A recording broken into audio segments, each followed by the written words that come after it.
दोस्तों, Pakistani field marshal Asim Munir को US में लंबे समय के बाद उनका पसंदीदा फूड डॉग फूड खाने को मिला। भिखारी ने गले तक ठूस ठूस के खा लिया। उसके बाद वोमिटिंग तो करनी ही थी, लेकिन अमेरिकन को ये बात समझ नहीं आ रही कि इसकी फैलाई गंदगी से वो तो अमेरिका से ही आएगी। एंड दूसरी तरफ आई एम सो कि वर्ल्ड रिएक्ट नहीं कर रहा। ऐसा लगता है वर्ल्ड लीडर्स पाकिस्तान के न्यूक्लियर थ्रेट को लेकर सुसुप्त अवस्था में चले गए हैं, या फिर ये सोच रहे होंगे कि कुत्तों का काम भौंकने का है, कौन सीरियस ले। जो भी है, शायद वर्ल्ड लीडर्स को लग रहा होगा कि यूएस की धरती से पाकिस्तान ने केवल इंडिया को थ्रेट किया है। आधे विश्व को न्यूक्लियर वेपन से डिस्ट्रॉय करना शायद आसिम मुनीर के मुंह से निकल गया होगा, लेकिन इंडिया ने स्ट्रांगली हिट आउट किया है अमेरिका पे, एज आई वाज एक्सपेक्टिंग। कैसे कोई आतंकवादी मिलिट्री के सूट में यूएस की धरती पे खड़े होकर इंडिया को न्यूक्लियर धमकी दे रहा है। न्यूक्लियर थ्रेट मिलना कोई बड़ी बात नहीं है। ये तो पाकिस्तान का सबूफा है जो ये लंबे समय से दे रहे हैं।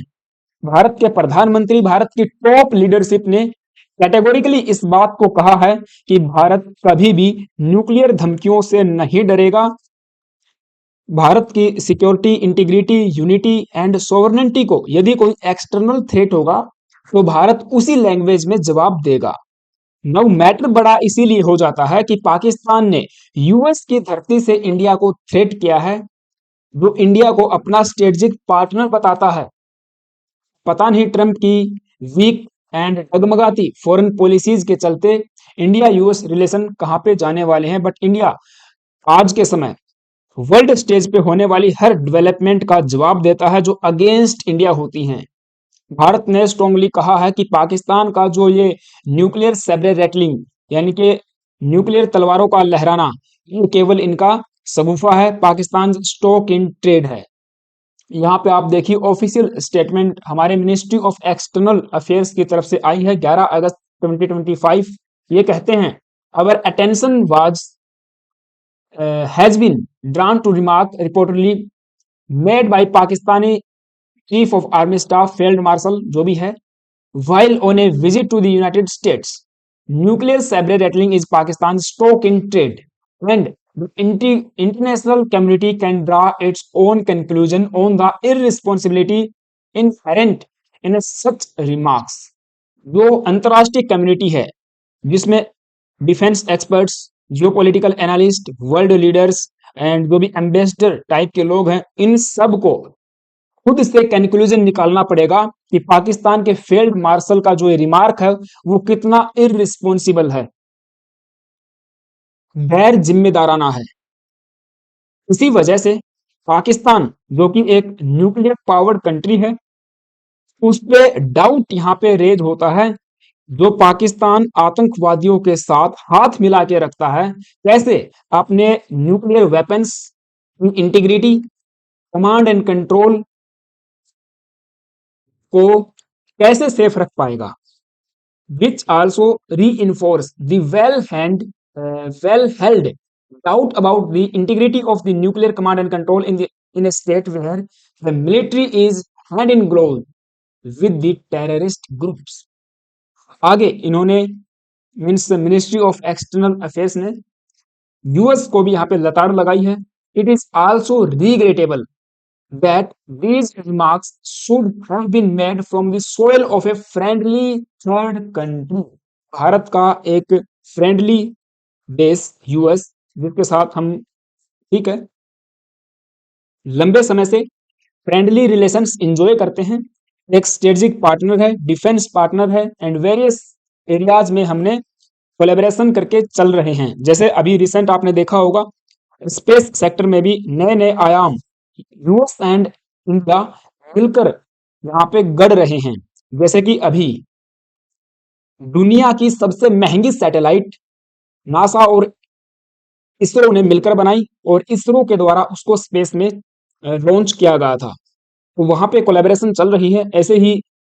और ये जो जगलर वीन वाला रिमार्क है, इसको भी इंडिया ने रिफ्यूट किया है। आसिम मुनीर ने कहा था Kashmir is the jugular vein of Pakistan. इस पर हमारे मिनिस्ट्री ऑफ एक्सटर्नल अफेयर ने कहा कि कैसे कोई विदेशी चीज तुम्हारे गले में अटक सकती है। कश्मीर भारत का अभिन्न अंग है, हमारी यूनियन टेरिटोरी है, और पाकिस्तान का कश्मीर के साथ केवल इतना सा संबंध है कि तुम्हें अवैध रूप से कब्जाए हमारे क्षेत्रों को खाली करना है। अब ये पूरा खेल रचा कहाँ पे गया? तो जैसा आप सबको भी पता है, आजकल ट्रंप का पाकिस्तान प्रेम जाग गया है। आसिम मुनीर जो कि पाकिस्तान में रियल पावर कंट्रोलर हैं, पाकिस्तान के various diplomatic and political decisions Asim Munir के द्वारा इन्फ्लुएंस होते हैं। ट्रंप ने भी पाकिस्तानी इस्टेब्लिशमेंट के साथ टाइज न रख के आसिम मुनीर को मोहरे के रूप में चुना। इनको आज से 2 महीने पहले यूएस में इनवाइट किया गया था। उस समय डॉग फूड की बजाय पोर्क परोसा गया था, और ये बड़े चाव से खाकर इन्होंने ईरान के खिलाफ जहर उगला था, क्योंकि आपको पता है इस पूरे रीजन में यूएस के इंटरेस्ट इन्वॉल्व हैं। पाकिस्तान जैसा दोगला देश, यूएस जैसे दोगले देश को और कोई नहीं मिल सकता। दोनों के इंटरेस्ट यहाँ पे साझा होते हुए दिखाई देते हैं। इसीलिए आसिम मुनीर को यूएस में फ्रीक्वेंटली इनवाइट किया जा रहा है। अभी ये जो विजिट हुई है और जहां पे इन्होंने इंडिया के खिलाफ जहर उगला, यूएस को, इंडिया को न्यूक्लियर थ्रेट, न्यूक्लियर धमकी दी, इसके अलावा पूरे विश्व को या हाफ वर्ल्ड को न्यूक्लियर वेपन से डिस्ट्रॉय करने के लिए कहा है। हमारे जो बिजनेसमैन हैं एंड जामनगर रिफाइनरी को भी इन्होंने उड़ाने की धमकी दी है। बहुत सारी बातें इन्होंने बकी हैं वहां पे। अब इसके पीछे का रीजन क्या है आपको मैं बताता हूँ। यूएस ने बेसिकली, आप सबको भी पता है, पूरे विश्व को कंट्रोल करने के लिए जियोग्राफिकली 6 कमांड्स में डिवाइड किया है। वैसे टोटल 11 कमांड बताई जाती हैं। ये यूनिफाइड कॉम्बैटेड कमांड्स एंड थिएटर्स हैं, जहां से यूएस मिलिट्री के कमांडर्स बैठ के पूरे विश्व की जियोपॉलिटी को कंट्रोल करते हैं। जैसे कि अमेरिका, कनाडा, मैक्सिको, इन सब देशों के लिए नॉर्थ अमेरिकन कॉन्टिनेंट के लिए नदर्न कमांड, ऐसे ही साउथ अमेरिका के लिए सदर्न कमांड, अफ्रीका कॉन्टिनेंट के लिए अफ्रीकन कमांड, यूरोप के लिए European command, middle east and central Asian countries के लिए CENTCOM, that is central command, जिसमें middle eastern countries Pakistan, Iran, Iraq and Afghanistan जैसी हॉस्टाइल कंट्रीज आती हैं, जहां पे वेरियस आतंकवादी संगठन सक्रिय हैं, एंड यूएस के भी इंटरेस्ट मोर और लेस यहाँ पे इन्वॉल्व हैं। दूसरा, इंडो पैसिफिक कमांड, जिसमें India, China, Mongolia, Bangladesh, Nepal, Bhutan, Sri Lanka और ये ऑस्ट्रेलिया, आसियान कंट्रीज, ये सब शामिल हैं। मैं आपको यहाँ पे जो डिस्क्लेमर दे देता हूँ, इंडिया का मैप इन्होंने ठीक यहाँ पे नहीं बना रखा है, तो इसके लिए मैं भी माफ़ी चाहूँगा। समझाने के लिए इस मैप को मैं लेके आया।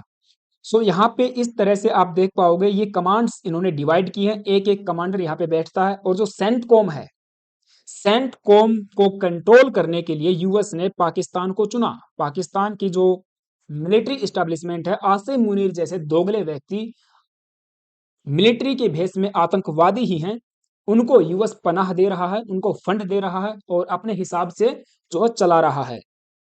और इस सेंटकॉम का जो कमांडर है, उसका नाम था माइकल कुरीला। ये माइकल कुरीला जो है रिटायरमेंट ले रहा है, उसके स्थान पे नए लीडर्स आने वाले हैं, आ चुके होंगे। इसी की फेयरवेल पार्टी में आसिम मुनीर को बुलाया गया, क्योंकि आसिम मुनीर, मैं आपको बताऊं, सेंटकॉम के कमांडर को पहले भी पाकिस्तान में बुलाकर अपना हाईएस्ट सिविलियन अवार्ड दे चुके हैं, यानी कि उसको पाकिस्तान के हाईएस्ट सिविलियन अवार्ड से कन्फर्ड किया गया था। यहाँ पे आप देखिए, ये है माइकल कुरीला, ये अब जाने वाला है। इसी को पाकिस्तान ने अपने यहाँ बुलाया था, ये ऑपरेशन सिंदूर के बाद, और इन्होंने पाकिस्तान का जो हाईएस्ट सिविलियन अवार्ड है, इससे नवाजा। क्यों? क्योंकि इन्होंने पाकिस्तान को कहा कि ये तो हमारा फिनोमिनल पार्टनर है, आतंकवाद से लड़ने के लिए एक की पार्टनर है। क्योंकि पीछे आपने देखा होगा, पाकिस्तान के द्वारा एक आतंकवादी को यूएस को सौंपा गया था, उसी वजह से ये राग अलाप रहे थे। एंड माइक कुरीला जैसे लोग, मैं आपको बता दूं, उस पूरे रीजन को कंट्रोल करने के लिए अपने इस तरह के आसिम मुनीर जैसे दोगले लोगों को अपना सहयोगी बना के चलते हैं। माइकल कुरीला के ये कहने पर कि पाकिस्तान तो हमारा फिनोमिनल पार्टनर है, आसिम मुनीर जैसे लोगों के पंख जो फड़फड़ाने लगते हैं, और यही सब देखने को मिल रहा था। इसी वजह से आसिम मुनीर को ताकत मिलती है, हिम्मत मिलती है कि यूएस की धरती पे खड़े होकर इंडिया को थ्रेट करना, हाफ वर्ल्ड को न्यूक्लियर वेपन से डिस्ट्रॉय कर देना, यदि उनके एग्जिस्टेंस पे कोई थ्रेट आता है तो इस तरह की बातें करना, इंडिया के बिजनेसमैन को उड़ा देना, हमारी जो रिफाइनरीज हैं उनको टारगेट करना, हम जो डैम्स बना रहे हैं और जो बनाने वाले हैं उनको भविष्य में मिसाइलों से डिस्ट्रॉय करना, ऐसी जो है धमकियां ये दे रहे हैं। हालांकि ये सब गिदड़ धमकियां हैं। हमारे टॉप लीडरशिप ये कह चुकी है कि किसी भी प्रकार के न्यूक्लियर थ्रेट से इंडिया अब डरने वाला नहीं है। सो अब सवाल ये खड़ा होता है कि आसिम मुनीर के द्वारा यूएस के सोइल को क्यों चुना गया। देखिए उसका पीछे का एक सबसे बड़ा और सिंपल रीजन यही है कि आज के समय हम देख पा रहे हैं कि ट्रंप अपने इंटरेस्ट को इन्वॉल्व सिक्योर करने के लिए एंड अपने ईगो को सुप्रीम करने के लिए, खुद के लिए नोबेल पीस प्राइज सिक्योर करने के लिए पहले तो देशों के बीच में युद्ध करवाते हैं, फिर उसको शांत करवाने का ढोंग रचते हैं और पाकिस्तान जैसे हॉस्टाइल कंट्री को अपना पार्टनर बताते हैं, तो उसी का लेवरेज आसिम मुनीर जैसे लोग उठाते हैं। Munir is leveraging US Pakistan ties, जो रिसेंट के कुछ ही दिनों में हमें अप स्विंग देखने को मिले हैं for strategic messaging to India and other world. Asim Munir के ये प्रोवोकेटिव रिमार्क्स कैलकुलेटेड अपीयर होते हैं and are driven by the recent upswing in the US Pakistan relations under the Donald Trump. और वेरियस हमारे experts, diplomatic analyst, defence analyst, ये सब इसके ऊपर अपना लेख लिख चुके हैं। यहाँ पे देख पाओगे वेरियस एक्सपर्ट्स के यहाँ पे थॉट्स को यहाँ पे रखा गया है। और इसके अलावा एक चीज हमको ये समझनी भी होगी और मैं भी यहाँ पे ऐड करना चाहूंगा कि ट्रम्प की पॉलिसीज, ट्रम्प के जो थॉट प्रोसेस है वो हमें यूएस का थॉट प्रोसेस, यूएस की पॉलिसी नहीं समझनी चाहिए, क्योंकि यूएस के अंदर वेरियस डिप्लोमेट ऐसे हैं, बहुत सारे ऑफिशियल्स ऐसे हैं जो पेंटागन में पहले काम कर चुके हैं, अभी भी काम कर रहे होंगे एंड जो यू नो बाइडेन के साथ, ठीक है हम कह सकते हैं कुछ लोग ऐसे हैं जो ट्रम्प की पॉलिसी से बिल्कुल किनारा करके चलते हैं। अभी रिसेंट यूएस के पेंटागन के एक एक्स ऑफिशियल जिनका नाम है माइकल रूबिन, उनका ये कहना है कि Osama bin Laden in a suit means Asim Munir एक आतंकवादी है, वो केवल सूट बूट पहना आतंकवादी है और सूट बूट में दूसरा ओसामा बिन लादेन ही है। इसीलिए आसिम मुनीर को यूएस में बैन किया जाना चाहिए, परसोना नॉन ग्रेटा डिक्लेयर करके यूएस का वीजा कैंसिल करना चाहिए। इन्होंने ये कहा है रिसेंटली एक इंटरव्यू के दौरान। Farmer pentagon official Michael Rubin strongly condemned Pakistan Army Chief Asim Munir's recent nuclear threat remark made during his visit to the United States, saying that his rhetoric seems reminiscent of Osama bin Laden, जो कि एक mastermind था 9/11 attacks का। अपने interview में इन्होंने ये भी कहा कि ये जो अमेरिका की सोयल का इस्तेमाल करके इंडिया को थ्रेट किया जा रहा है, धमकियां दी जा रही हैं विश्व को, ये अनएक्सेप्टेबल है। ये भी ऐड किया इन्होंने कि ये जो इस्लामाबाद की तरफ से थ्रेट्स आ रहे हैं are raising serious questions about whether the country could fulfil the responsibilities of being a state और if the time had come for it to end. तो सीरियस क्वेश्चन तो बिल्कुल खड़े होते ही हैं। ये बात तो अमेरिकन को कहीं ना कहीं समझनी होगी। They need, they should. Michael Rubin का कहना है कि अमेरिकन आज के समय टेररिज्म को केवल ग्रीवांस के लेंसेज से देख रहे हैं। उन्हें ये समझ नहीं आ रहा कि ये जो आइडियोलॉजिकल अंडरपिनिंग्स है ऑफ मैनी टेररिस्ट ये किस तरह से चल रही है। Asim Munir is Osama bin Laden in suit, suit boot पहना ओसामा बिन लादेन ही है, आतंकवादी है। आतंकवादी संगठनों को खुला समर्थन पाकिस्तान की आर्मी से मिल रहा है, फंडिंग उनको मिल रही है, तो ये उनसे अलग कैसे हो सकते हैं। कांग्रेस पार्टी ने भी कंडेम किया है आसिम मुनीर के रिमार्क को। सरकार से भी इन्होंने सवाल किया है कि आप कैसे इस चीज को देखते हो। खैर सरकार की अगर बात करें तो हमारी मिनिस्ट्री ऑफ एक्सटर्नल अफेयर ने यहाँ पे रिस्पॉन्स दिया है। और एक हम ये ट्रेंड देख रहे हैं अभी रिसेंट ईयर्स में कि इंडिया जवाब देने लग गया है।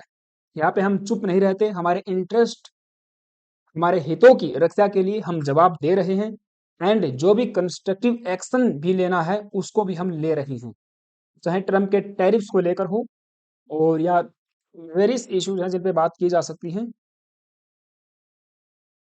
रक्षा मंत्री राजनाथ सिंह जी ने भी कहा था कि जो सबके बॉस बने फिरते हैं, इंडिया की ग्रोथ को एक्सेप्ट नहीं कर पा रही हैं, ये पचा नहीं पा रहे कि इंडिया कैसे ग्रो कर रहा है।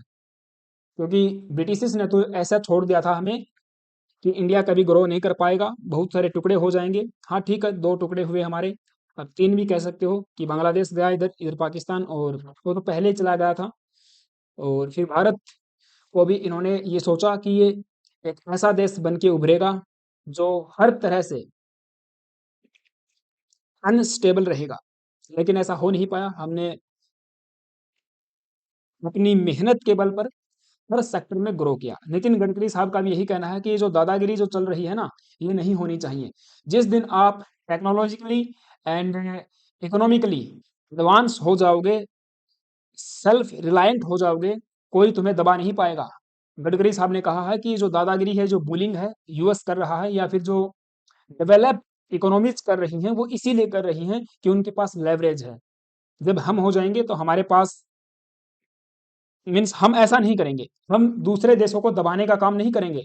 We will not bully anyone, क्योंकि ये हमारे कल्चर का पार्ट नहीं है। हमें सिखाया गया है कि whole world is our part, वसुधैव कुटुंबकम के नारे पे हम चलते हैं, ये बात है।